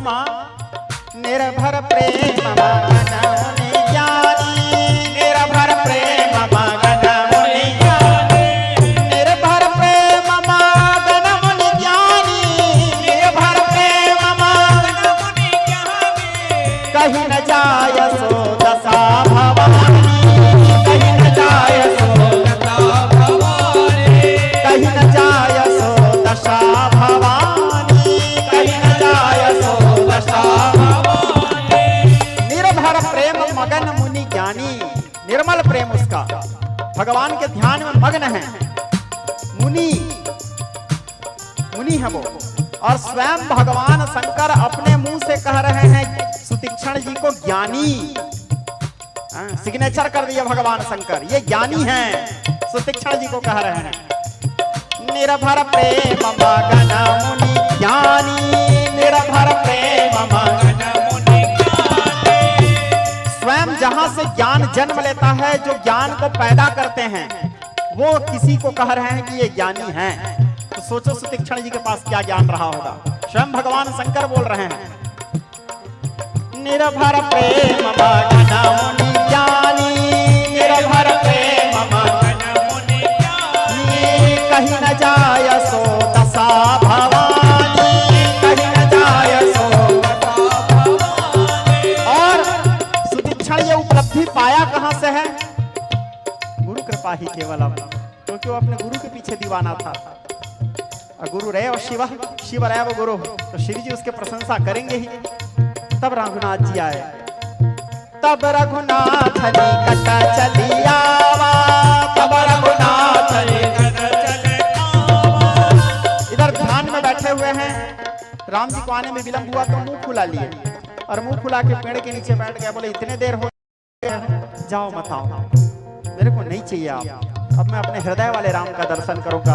अपने हृदय के आत्मा राम के दर्शन करने लगे, वृक्ष के नीचे बैठ करके ध्यान लगाया। हृदय में भगवान रघुनाथ जी के जो स्वरूप हैं, कलेवर पीतांबरापतमिंदीवर लोचनम कटिन संगसारंग हस्तैव जटाजूट समवस्थितम गच्छति सानुज वैदेही वनपथे तम ब्रह्म राम नमाम्यहम्। उस स्वरूप के दिग्दर्शन करने लगे। अब फिर राम जी आए, इनका आंख बंद है, ध्यान लगा हुआ है। राम जी आए, तब रघुनाथ निकट चली आवा, तब रघुनाथ निकट चली आवा। देख दशा निज जन मन भावा, देख दशा निज जन मन भावा। रघुनाथ जी सन्मुख आए, देखी दशा निज जन मन भावा। सुतीक्षण जी के दशा को देख करके राम जी बड़े प्रसन्न हो गए। बोले ऐसे भी भक्त हैं जी, मेरे से मुंह फुला के मेरे ही ध्यान कर रहे हैं। मन भावा, मन में प्रसन्नता हुआ राम जी को। राम जी आवाज दिए, उठिए मुनिराज, मैं आ गया। नहीं उठे मुनिराज, क्यों? अब वो भगवान से मुंह फुलाए हैं। और दूसरा, वो तो अपने मन वाले आत्मा वाले राम को देख रहे हैं, आत्मा राम। राम जी 2 बार 3 बार आवाज दिए। लक्ष्मण पूछे, भैया कैसे भक्त है आप स्वयं खुशामद कर रहे हो, आंख खोलो दर्शन कर लो। जन्म जन्म मुनि जतन कराही, अंतराम मुखावत नाही। और स्वयं ब्रह्म इसके सामने खड़े हैं, अरे आपको भाव नहीं दे रहा है। बोले ऐसे ही होते हैं मेरा भक्त। मैंने तो तुमको पहले कहा है लखन, अहम भक्त पराधीनो यः स्वतंत्र द्विज, मैं भक्तों के अधीन रहता हूँ। फिर राम जी उठाए, बोले उठिए मुनिराज, आ गया मैं तुम्हारा राम। फिर भी नहीं उठे। तब राम जी विचार किए, बोले अरे तो नहीं उठ रहे हैं, तब क्या करूं? तो राम जी वहां पे छल किए। वो जो हृदय में जिस राम का दर्शन कर रहे थे, उस राम को अपने रघुनाथ जी अपने माया से दूर कर दिए, हटा दिए। जैसे वो राम हटा, सुतीक्षण जी उस रूप को देख रहे थे, व्याकुल हो गए। व्याकुल हो गए, फिर नेत्र खोले तो देखे सामने राम। भूपरो पतब राम मधुरावा, भूपरो पतब राम मधुरावा, भूपरो पतब राम मधुरावा, भूपरो पतब राम मधुरावा। हृदय चतुर भुज देखा, हृदय चतुर भुज देखा। सुतीक्षण जी के जब हृदय से उस रूप को हटाए, सुतीक्षण जी व्याकुल हो गए। मणि बिनु फणी जिमी, तो स्वामी जी कह रहे हैं, मणि बिनु फणी जिमी जल बिनु मीना, मणि बिनु फणी जिमी जल बिनु मीना। कैसे व्याकुल हुए? जिस प्रकार जल से निकालने के बाद मछली की दशा होता है, जिस प्रकार मणि के नष्ट होने के बाद सर्प के जो दशा होता है, ठीक उसी प्रकार दशा सुतीक्षण जी का। मणि बिनु फणी जिमी जल बिनु मीना, मणि बिनु फणी जिमी जल बिनु मीना। तिमि मम जीवन तुम्हारी अधीना, तिमि मम जीवन तुम्हारी अधीना। ठीक उसी प्रकार मेरा जीवन आपके आपके बिना अधूरा है प्रभु। सुतीक्षण जी देखे सामने राम जी को, क्या सौंदर्य में स्वरूप। सुतीक्षण जी रघुनाथ जी को सामने देख के प्रार्थना किए। अरण्य कांड में प्रार्थना लिखते हैं गोस्वामी तुलसीदास जी, बड़े सुंदर सुंदर चौपाई लिखे हैं यहाँ पे सुतीक्षण जी की प्रार्थना को। क्या प्रार्थना किए? नीलतामरस दाम शरीरम, नीलतामरस जटामुकुटा परिधन मुनि चीरम, जटामुकुटा परिधन मुनि पाणि चाप सरकटी तुणीरम, पाणि चाप सरकटी तुणीरम, नौमि निरंतर श्री रघुवीरम, नौमि निरंतर श्री रघुवीरम, नौमि निरंतर श्री रघुवीरम, नौमि निरंतर। सुतीक्षण जी कह रहे हैं प्रार्थना करते हुए, अरुण नयन राजीव सुरेशम, अरुण नयन सीता नयन चकोर दिनेशम, सीता नयन चकोर दिनेशम, हर हृदय मानस बाल मरालम, हर हृदय नौमि राम उर बाहु विशालम, नौमि राम उर नौमि राम उर बाहु विशालम, नौमि राम उर। सुतीक्षण जी कहे हर हृदय मानस बाल मरालम, भगवान महादेव के हृदय में क्रीड़ा करने वाले राम, भला मेरे में क्या सामर्थ्य कि मैं आपके सामने कुछ बोल पाऊं। फिर सुतीक्षण जी अगला पद में कहे,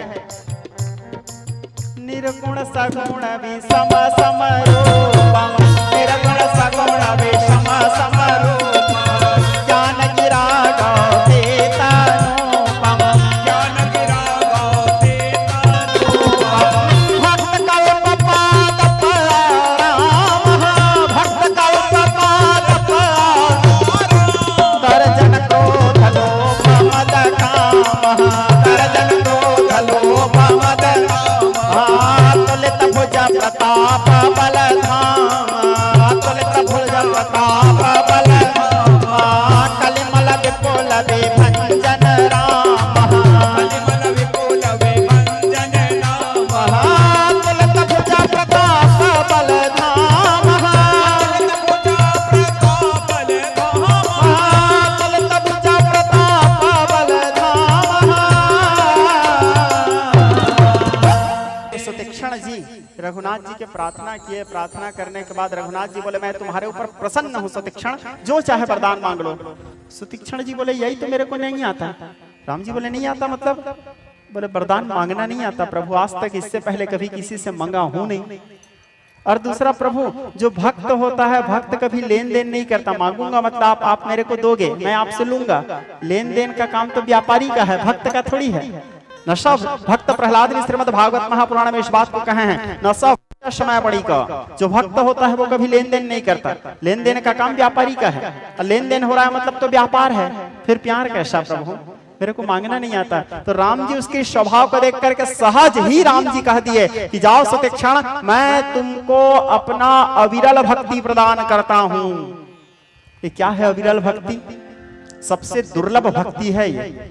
भगवान की जो भी भक्ति हैं, सारे भगवान कैसे तो बहुत भक्ति हैं। श्रोता समाज भरतलाल जी के नवधा भक्ति हैं, माता सबरी के नवधा भक्ति हैं, भागवत भक्ति, भंजन भक्ति, डाढ़िया भक्ति, और भी अनेक, प्रहलाद जी के नवधा भक्ति, अनेक भक्ति हैं। जिसमें सबसे कठिन भक्ति जो है उसे कहा जाता है अविरल भक्ति। भगवान सब कुछ दे देते हैं, भक्ति नहीं देते, और भक्ति दे भी दें तो अविरल भक्ति किसी को नहीं देते। अविरल भक्ति यानी कभी ना टूटने वाली भक्ति, यानी निरंतर उसके चरणों में मन लगा रहे, ऐसा भक्ति। आप कुछ भी करते रहो, आपके प्रत्येक क्रिया भक्ति कहला रहा है, उसे इसको केवल भगवान कर सकते हैं।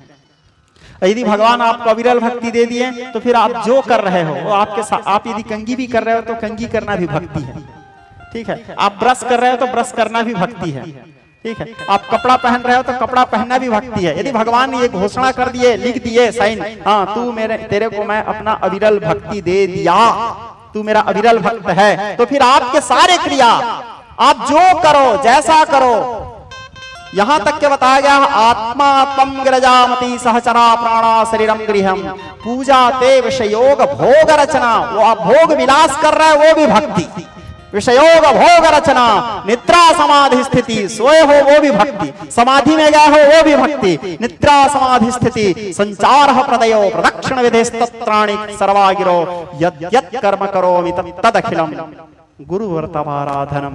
मैं जो कर्म करूं, जैसा कर्म करूं, वो सारा कर्म केवल मेरे गुरु के आराधना ही कहलाए। गुरु वर्तमाराधनम। तो भगवान उसको अविरल भक्ति प्रदान किए। अविरल भक्ति प्रदान करने का सुतीक्षण जी बोले मन में एक जिज्ञासा है प्रभु। राम जी बोले क्या जिज्ञासा है मुनिराज? बोले मेरे गुरु जी को मिलना है आपसे, आप कृपा करें तो मेरे साथ चले प्रभु, मेरे गुरु जी को दर्शन कराना है आपका। बोले क्यों? बोले गुरु जी इंतजार कर रहे हैं प्रभु आपका, और आप जाओगे तो उस बहाने कम से कम मैं अपने गुरु से मिल लूंगा। आप जाओगे तो मैं अपने गुरु से मिल लूंगा, इसलिए आपसे को जाने कह रहा हूँ। राम जी बोले चलो अब आगे आगे सुतीक्षण जी, क्योंकि सुतीक्षण जी को इस बात का खुशी है इतने दिनों के बाद मैं अपने गुरु से मिलने जा रहा हूँ। तो सुतीक्षण जी आगे आगे बड़े प्रसन्नता के साथ नृत्य करते करते चले, पीछे पीछे राम लक्ष्मण सीता जी। जैसे सुतीक्षण जी कुंभज ऋषि के आश्रम के सामने पहुंचे, आवाज दिए गुरुदेव। गुरु जी बाहर निकले, सुतीक्षण जी को देखे। सुतीक्षण जी के पीछे कौन है नहीं दिख रहे हैं, क्योंकि आगे में सुतीक्षण जी हैं और पीछे में लाइन के बाहर खड़े हैं राम जी। राम जी के पीछे सीता जी, सीता जी के पीछे लखनलाल जी। तो राम लक्ष्मण और सीता दबे हुए हैं, सुतीक्षण जी बस दिख रहे हैं। सुतीक्षण जी को देख के गुरुजी फिर गुस्से में आ गए, बोले अरे सुतीक्षण, मैंने तुझे कहा था ना जब तक तू मेरे राम को लेकर नहीं आएगा तब तक मेरे आश्रम मत आना। सुतीक्षण जी कहे गुरुजी, रोते हुए उनकी आंखों से आंसू निकलते हुए कहने लगे गुरुदेव, नाथ कौशलाधीश कुमारा। हे गुरुदेव, मैं कौशलाधीश को तो लाया ही हूं और साथ में बोनस आए मिलन जगत आधारा, और उसके साथ सारे संसार को आधार देने वाले को भी लेके आया हूं। आप तो केवल ब्रह्म को बुलाए थे गुरुदेव, मैं ब्रह्म जीव और माया तीनों को अपने साथ लेके आ गया गुरुदेव। ये आपकी कृपा प्रसाद है। आप केवल ब्रह्म को लेके आना बोले थे, मैं ब्रह्म जीव और माया तीनों को लाया हूं। लखन जीव, राम ब्रह्म, सीता माया, तीनों को लाया हूं। नाथ कौशलाधीश कुमारा, आपके राम तो आए ही हैं और साथ में आए मिलन जगत आधारा, सारे संसार को आधार देने वाले शेष, जिसके पृथ्वी पर सारा संसार टिका हुआ है, आए मिलन जगत आधारा, उसे भी लेकर के आया हूं। सुतीक्षण जी आगे से हटे, राम जी को देखे, रघुनाथ जी के स्वरूप को देखते ही अगस्त्य जी की आंखों से आंसू बहने लगा। अगस्त्य जी 2 मिनट के लिए शांत हो गए। अगस्त्य जी ये समझ नहीं पाए कि राम जी को जा करके अभिवादन करूं या सुतीक्षण को गले से लगाऊं, क्योंकि आज तो मेरा चेला मेरा गुरु बन गया। गुरु गोविंद दो खड़े काको लागे पांव। सुतीक्षण जी विचार किए, अगस्त्य जी विचार किए, सुतीक्षण नहीं होता तो मैं राम को कहां से देखता। ये एक ऐसा शिष्य है जो मेरे को भगवान से मिला दिया। पहले शिष्य से मिलता हूं, भगवान तो आ ही गए हैं, और शिष्य है तो भगवान आए हैं। तो जाकर के सुतीक्षण जी को गले से लगा करके कहने लगे, पुत्र तू मुझे मेरे राम से मिला दिया पुत्र।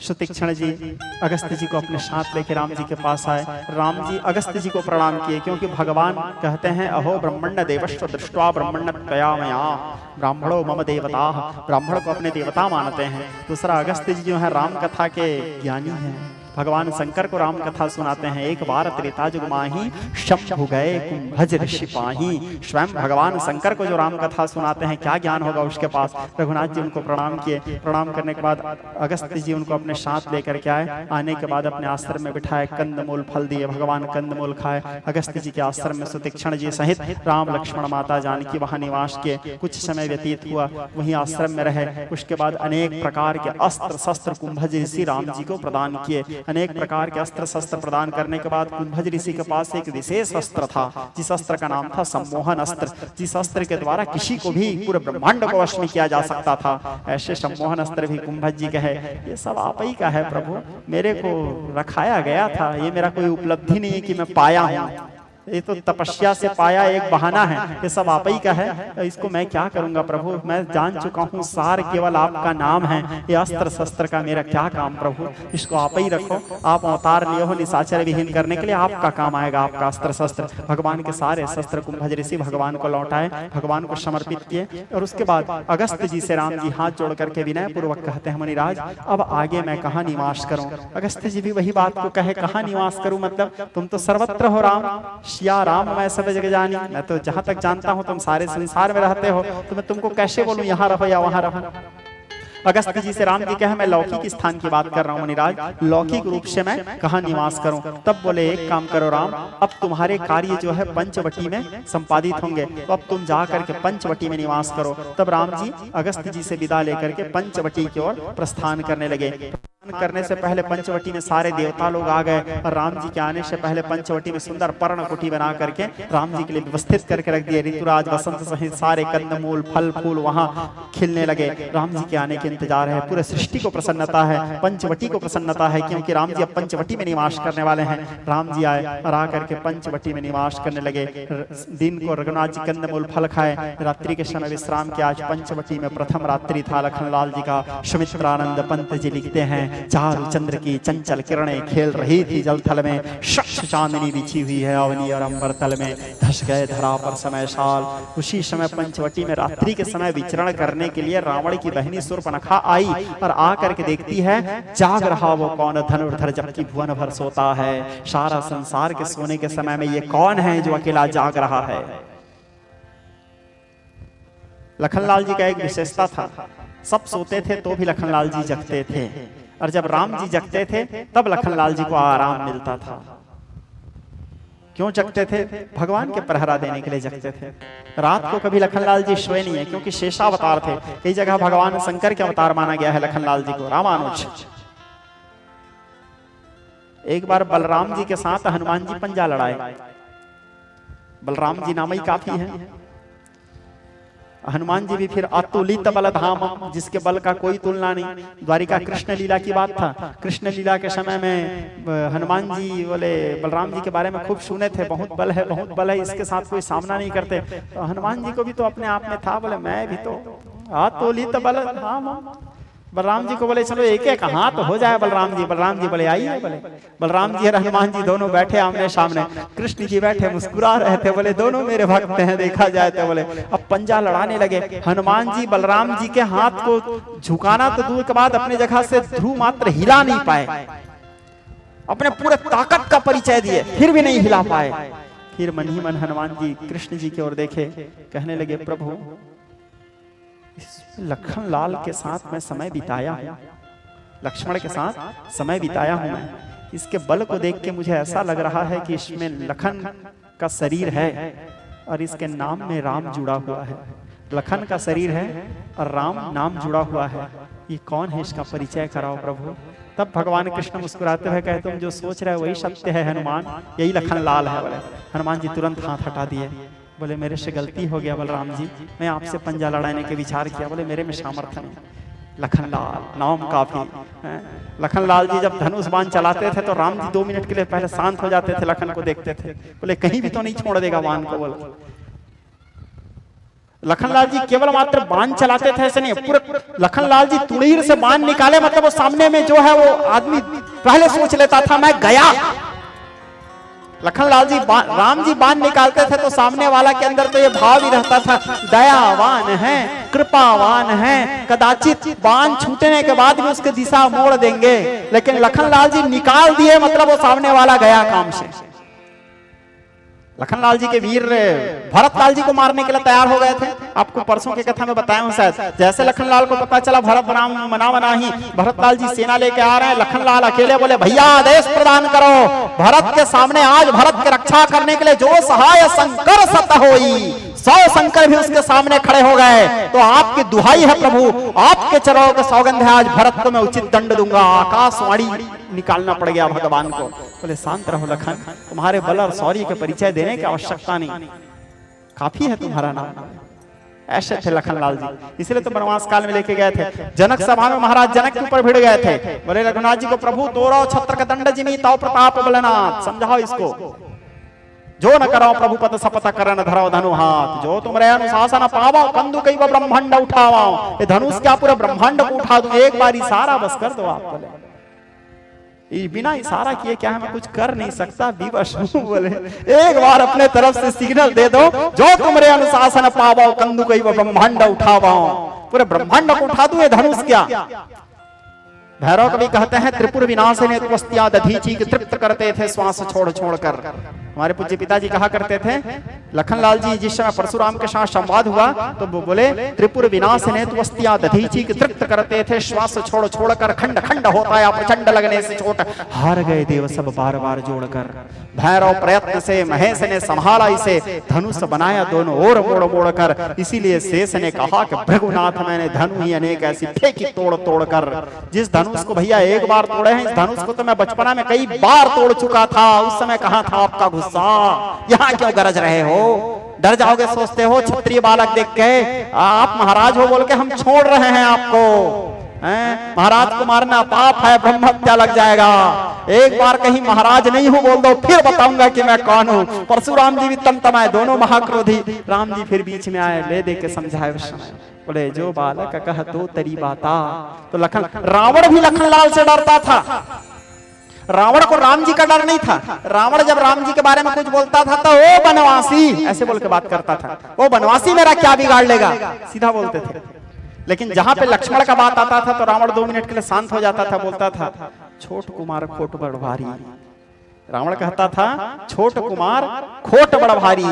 बनवासी का तो मेरे को डर नहीं है, लेकिन उसका जो छोटा भाई है बड़ा सर्किट माइंड का आदमी है, कुछ भी कर सकता है। एक बार बिना राम जी के जानकारी से लखनलाल जी रावण के पास चिट्ठी भी भेज दिए थे वनवास काल में। जब रावण अपने दूत को भेजे थे गुप्तचरों को, तो गुप्तचरों को पकड़ लिए बंदर लोग। तो बंदर लोग पकड़ के मारने वाले थे। तो लखनलाल बोले मारो मत, इसे छोड़ो। बोले लखनलाल जी छुड़ाए और एक चिट्ठी लिखे। और चिट्ठी में क्या लिखे रावण के पास, दूतों को बंधन से छुड़ाकर लक्ष्मण जी ने दी एक पाती। लक्ष्मण चिट्ठी भेजे रावण के पास, लक्ष्मण जी ने दी एक पाती। और पाती में क्या लिखा था, पाती में लिखा था कि सुन रे रावण असुरा धमकुल घाती, रावण असुरा धमकुल घाती। मां सीता सविनय लौटा दे, सिर पे तेरे है जो आंधी आती, या फिर बन उस मृत्यु का भाजन जो तेरे सर पे मंडराती। और कहीं मेरा दिमाग खराब हुआ रावण लखन लिखे, तेरे साथ ही मिट जाएंगे 1,00,000 पूत शवा लखनाते।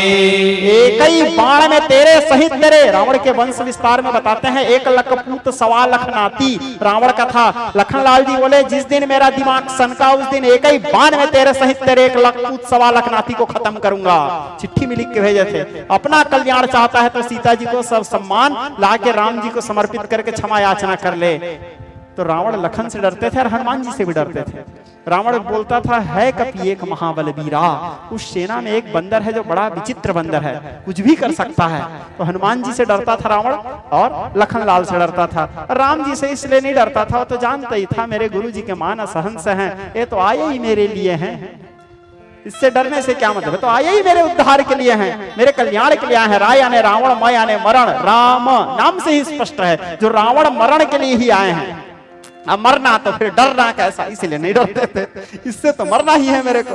तो विज्ञ स्नेही स्वजन यहाँ पर सुतीक्षण जब अगस्त जी से मिलन करवाया, अगस्त जी से मिलन होने के बाद भगवान गए पंचवटी। वहां शूर्पणखा रात के समय देखिए लखनलाल जी को, जाग रहा वो कौन धनुर्धर जबकि भुवन भर सोता है, सबके सोने के टाइम में जग कौन रहा है। भगवान कृष्ण गीता में कहते हैं जब सारा संसार सोता है तब मेरा भक्त जागता है, और जब सारा संसार जाग जाता है तब फिर मेरा भक्त विश्राम करता है, सोता है, आराम करता है। और जब सारा संसार सोता है तो मेरा भक्त जागता है। गीता में कृष्ण जी कह रहे हैं। तो लखनलाल जी जग रहे थे। शूर्पणखा देखिए, लखनलाल जी को देखते ही लखनलाल जी के शौर्य, पराक्रम बल को अनुमान लगा ली, बोले साधारण नहीं हो सकता। चले गए। दूसरे दिन सुंदर रूप धारण की और सुंदर रूप धारण करके शूर्पणखा पहुंची राम जी के पास और आकर के राम जी से कही, तुम शम पुरुष नमो शम नारी, पंचवटी शो गई एक बारा, देख विकल भई जुगल कुमारा। राम जी से कहती है, आपके समान कोई पुरुष नहीं और मेरे समान कोई नारी नहीं, यह संजोग विधि रचा विचारी। राम जी बोले, देखो मैं तुमसे शादी नहीं कर सकता क्योंकि मैं वचनबद्ध हूँ, मैं पत्नी व्रता धर्म पालन कर रहा हूँ, अपने पत्नी को छोड़ के मैं दूसरे के साथ शादी कर ही नहीं सकता। ये रामावतार है, कृष्णावतार होता तो बात अलग था, हैं? ये मर्यादा पुरुषोत्तम का अवतार है। सो तुम एक काम करो, मेरे छोटे भाई बड़ा वीर है, उसके पास चले जाओ। वीर की पत्नी बनना कोई छोटा मोटा सौभाग्य नहीं है, सौभाग्य से नाम मिलता है कि वीर की पत्नी है। मेरा छोटा भाई तो वीर है। तू यदि शूर्पणखा यही यहाँ पे कही थी, शूर्पणखा रावण के बहनी। चौपाई को ध्यान से समझना, दुष्ट हृदय दारुण जस अहिनी। अहिनी शब्द का अर्थ क्या है? मानस के एक एक चौपाई में एक एक शब्दों के कई अर्थ निकलता है। अहिनी, अहिनी यानी शूर्पणखा बोली मैं सर्पिणी हूँ। अह का अर्थ होता है सर्प, अहिनी का अर्थ होता है सर्पिणी। मैं रावण की बहनी हूँ, मैं सर्पिणी हूँ। तो राम जी बोले, जब तुम सर्पिणी हो तो अह कुमार मोर लघु भ्राता, तू अहिनी है तो मेरा छोटा भाई सर्प है, अह है, उसके पास जाओ। अह कुमार मोर लघु भ्राता। शूर्पणखा ही लखनलाल जी से कही। लखनलाल जी बोले, देख शूर्पणखा, मैं सेवक हूँ, मेरे पत्नी बनेगी तेरे को क्या मतलब, जीवन भर तेरे को भी सेवा करना पड़ेगा। स्वामी की पत्नी बन, स्वयं मैं तेरा सेवा करूंगा, स्वामिनी कहलाएगी। उनके पास जा। शूर्पणखा फिर राम जी के पास आई। राम जी बोले, मैं तुमको समझा चुका हूँ भाई, मैं नहीं, तो उन्हीं के पास जाओ। फिर इनके पास आई। लखनलाल जी उतना समय बाण लीस रहे थे, शूर्पणखा के नाक कान काट दिए। शूर्पणखा के नाक कान काटे तो नाक कान काटने का शूर्पणखा रोते विलखते पहुंची खरदूषण के पास। जाके खरदूषण से कहती है, धिक धिक तब पौरुष बल भ्राता, धिक्कार है तुमको, जो तुम्हारे जैसे भाई होते हुए तुम्हारे मेरे नाक को कोई काट दिए। खरदूषण बोले, कौन है? बोले, जंगल में दो तपस्वी आए हैं, तीन के संग नारी एक श्यामा, उनके साथ एक बड़ी सुंदर नारी है। बोले, ठीक है, चिंता मत करो। अब खरदूषण पूरे सेना एकत्र किए। खरदूषण कोई साधारण बलवान नहीं थे, रावण के बराबरी के योद्धा थे खरदूषण, रावण के ही समान। तो सोचो, अब रावण के समान मतलब फिर व्याख्या करने की जरूरत नहीं, आप समझ सकते हो कितना बलवान रहे होंगे वो लोग। रावण खुद बोलता था, खरदूषण मोह सम बलवंता, मेरे समान बलवान है। तो खरदूषण पूरे सेना लेकर के आए। सेना लेके आने के बाद दूर से राम जी देखे खरदूषण के सेना को आते हुए, तो राम जी खरदूषण के सेना को आते देख के लखनलाल को बुलाया। बोले, भैया लखन, एक काम करो, तुम तुम्हारे भाभी को लेके जाओ और तुम्हारे भाभी को ले जा करके वहां गुफा में रहो और गुफा से तुम देखो कि मैं यहाँ क्या कर रहा हूँ। लखनलाल बोले, प्रभु आपको मैं अकेले छोड़ करके गुफा में कैसे चले जाऊं, आपको अकेला कैसे छोड़ दूं? राम जी बोले, क्या तुमको मेरे सामर्थ्य मेरे बल में भरोसा नहीं है लखन? बोले, ऐसा नहीं बोल रहा हूँ भैया, लेकिन आपको कैसे छोड़ूं? बोले, मेरा आदेश है। तब लखनलाल जी माता सीता को अपने साथ में लेकर के उस गुफा में प्रवेश किया और देखने लगे राम जी को। अब राम जी देखे खरदूषण के सेना को आते हुए, वीर रस युक्त वाणी लिखते हैं गोस्वामी तुलसीदास जी। सेना को आते देखे तो राम जी अपने जटा को खोले, सीधा जटा बांधते थे राम जी। खरदूषण के सेना को आते देखे, समझ गए अब मेरे भूभार हरण का काम शुरू हो गया। अभी तक के तो प्यार मोहब्बत से था, मैं सबको दर्शन दे रहा था, सबका दर्शन ले रहा था, सबको आशीर्वाद दे रहा था। अब यहाँ से केवल खून की नदी बहने वाली है। तो राम जी क्या किए, अपने जटा कलाप जो सीधा था खोले, खोलने के बाद तिरछा जटा बांधे राम जी। तिरछा जटा बांधने के बाद रघुनाथ जी अपने पट को उतारे, कमर बांधे रघुनाथ जी। क्यों? क्योंकि अब रघुनाथ जी कमर बांधने का अर्थ है तैयार हुए। अब रघुनाथ जी तैयार हुए, कमर बांधे। कमर बांधने के बाद एक अपने धनुष के प्रत्यंचा को चढ़ाए, कसे, टाइट किए। टाइट करने के बाद पत्थर के ऊपर में बैठे रघुनाथ जी, और पत्थर के ऊपर में बैठ करके रघुनाथ जी खरदूषण के सेना को ऐसे देखने लगे, धनुष के ऊपर में बाण रख के, मानो कोई शेर हिरन के झुंड को आता देख रहा है। रघुनाथ जी देखे खरदूषण के सेना आ रहा है। गोस्वामी तुलसीदास जी छंद लिखते हैं अरण्यकांड में, कोदंडा कठिन चढ़ाया सारा जटन झूठ बांधत सोह क्यों। कोदंडा कठिन चढ़ाया सारा जटन झूठ बांधत सोह क्यों। सेना सामने आने लगे, रघुनाथ जी आते देखे, जैसे सामने पहुंचे रघुनाथ जी को याद आया, कुंभज ऋषि मेरे को एक अस्त्र दिए हैं, जिस अस्त्र का नाम है सम्मोहन अस्त्र। सम्मोहन अस्त्र के आह्वान किए राम जी। सेना से युद्ध नहीं किए, सम्मोहन अस्त्र को छोड़ बस दिए। जैसे सम्मोहन अस्त्र को छोड़े, वहां जितने खर दूषण के सेना थे सबको एक दूसरे में राम दिखने लगे। खर को दूषण में, दूषण को खर में, सब एक दूसरे में राम राम देखने लगे और सब एक दूसरे को राम में देख करके खर दूषण को राम समझ के दूषण को मारने लगा, दूषण खर को राम समझ के खर को मारने लगा। सब एक दूसरे को मारते मारते पूरा खर दूषण की सेना खत्म। राम जी कुछ नहीं किया, बैठे बैठे देख रहे हैं बस। दंडा कठिन चढ़ाय सर जट जोट बांधक शोभ। इसलिए तो वाल्मीकि जी कहे थे, श्रुति से तू पालक राम तुम जगदीश माया जानवी। इसीलिए माता मंदोदरी भी कही है राम जी के लिए, जानो मनुज करी तनुज कानन दहन पावक हरि स्वयं। जय नमत शिवा ब्रह्मादि सुर मुनि भजे हो श्री करुणायम। ओ जन्म से पर द्रोहरत पापो घनो करु तनुहयम। तुम्हारी दिया हो निज धाम राम नमामि ब्रह्म निरामयम्। दंडा कठिन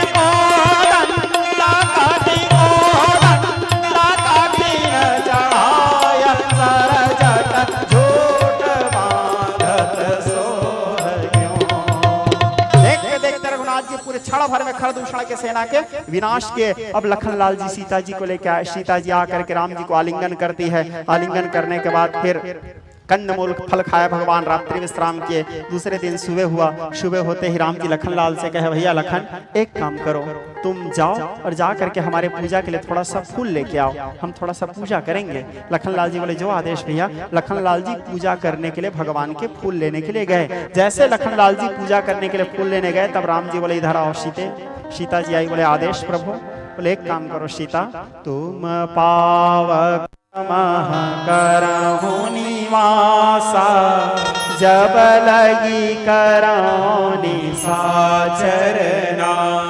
युद्ध करने से पहले यदि हम युद्ध में जा रहे हैं तो भी पति का एक कर्तव्य है कि पहले अपने घर परिवार को सुरक्षित कर दें, व्यवस्थित कर दें, और जिसके लिए डर है उसको और पहले सुरक्षित करें, उसको सेफ करें। सेफ करने के बाद फिर हम युद्ध के लिए बाहर निकलें, कार्य के लिए बाहर निकलें। राम जी विचार किए पहले सीता को सुरक्षित करना आवश्यक है, मेरा धर्म है, दायित्व है।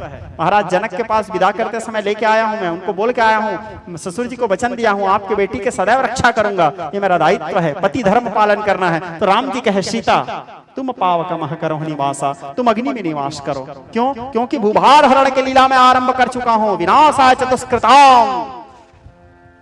मैं दुष्टों के विनाश का कार्य आरंभ कर चुका हूं। तुम मेरे सामने रहोगे तो तुम मेरे कमजोरी भी बन सकते हो, इसलिए पहले तुम अग्नि में निवास करो। तुम मेरे कमजोरी नहीं हो सीता, मेरे शक्ति हो, मेरे ताकत हो, तुम अग्नि में निवास करो। मैं तब तक के निशाचरों के विनाश करता हूं, तुम रेस्ट करो। फिर मैं विनाश करने के बाद शुभ समय पाके इसी अग्नि से तुमको बाहर निकाल लूंगा। तब सीता भगवान के चरणार बिंद के वंदना करके अग्नि में प्रवेश की। जैसे सीता अग्नि में प्रवेश की, महाराज कुशध्वज की बेटी वेदवती, जिसके बारे में परसों मैं आप लोगों को बताया था, देवी भागवत की कथा, जैसे सीता अग्नि में प्रवेश की, कुशध्वज की बेटी वेदवती वहां पर सीधा प्रकट हुई। सेम सीता के ही समान दिखती थी, जिसको ब्रह्म विद्या कहा जाता है।